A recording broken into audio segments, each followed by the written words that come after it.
What you should know about medieval medicine. The medieval period, or Middle Ages, lasted from around 476 CE to 1453 CE, starting around the fall of the Western Roman Empire. In southern Spain, North Africa, and the Middle East, Islamic scholars were translating Greek and Roman medical records and literature. In Europe, however, scientific advances were limited. Keep watching to find out more about medicine in the Middle Ages. Welcome back to another episode. Subscribe to the channel now if you enjoy this type of content and hit the notification bell to never miss any of our latest videos that we upload. Middle Ages. In the Middle Ages, the local apothecary or wise woman would provide herbs and potions. The early Middle Ages, or Dark Ages, started when invasions broke up Western Europe into small territories run by feudal lords. Most people lived in rural servitude. Even by 1350, the average life expectancy was 30 to 35 years, and 1 in 5 children died at birth. There were no services for public health or education at this time, and communication was poor. Scientific theories had little chance to develop or spread. People were also superstitious. They did not read or write, and there was no schooling. Only in the monasteries was there a chance for learning and science to continue. Often monks were the only people who could read and write. Around 1066 CE, things began to change. The universities of Oxford and Paris were established. Monarchs became owners of more territory, their wealth grew, and their courts became centers of culture. Learning started to take root. Trade grew rapidly after 1100 CE, and towns formed.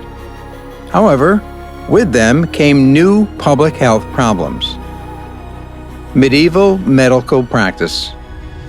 Across Europe, the quality of medical practitioners was poor, and people rarely saw a doctor, although they might visit a local wise woman or witch who would provide herbs or incantations.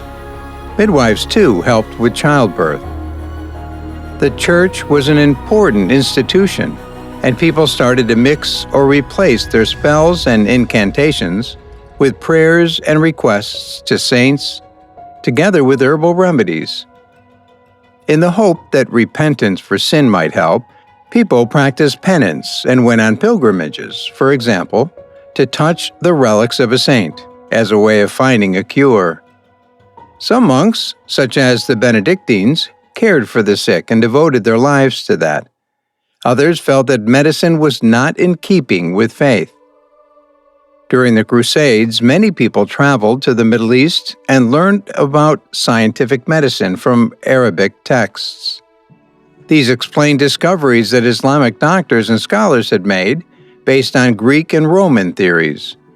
In the Islamic world, Avicenna was writing the Canon of Medicine. This included details on Greek, Indian, and Muslim medicine.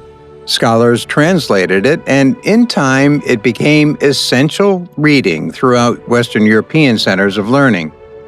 It remained an important text for several centuries. Other major texts that were translated explained the theories of Hippocrates and Galen. Medication. Herbs were very important, and monasteries had extensive herb gardens to produce herbs to resolve each imbalanced humor. The local apothecary or witch, too, might provide herbs. The Christian doctrine of signatures said that God would provide some kind of relief for every disease, and that each substance had a signature which indicated how effective it might be. For this reason, they used seeds that looked like miniature skulls, such as the skullcap, to treat headache, for example. The most famous medieval book on herbs is probably the Red Book of Hengist, which was written in Welsh around 1390 CE. Antiseptics. Monks and scientists discovered some valuable plants with powerful anesthetic and antiseptic qualities. People used wine as an antiseptic for washing out wounds and preventing further infection. This would have been an empirical observation, because at that time people had no idea that infections were caused by germs. As well as wine, surgeons used ointments and cauterization when treating wounds. Many saw pus as a good sign that the body was ridding itself of toxins in the blood. There was little understanding of how infection works. People did not link a lack of hygiene with the risk of infection, and many wounds became fatal for this reason. Anesthetics. The following natural substances were used by medieval surgeons as anesthetics: mandrake roots, opium, gall of boar, hemlock. Medieval surgeons became experts in external surgery, but they did not operate deep inside the body.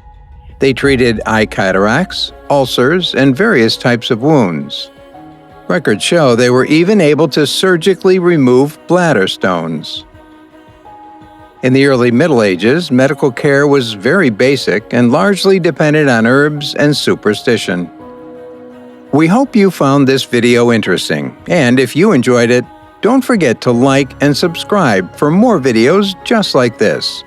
And turn on the notification bell so you don't miss out on our latest uploads. Thank you for watching, and we'll see you in the next one.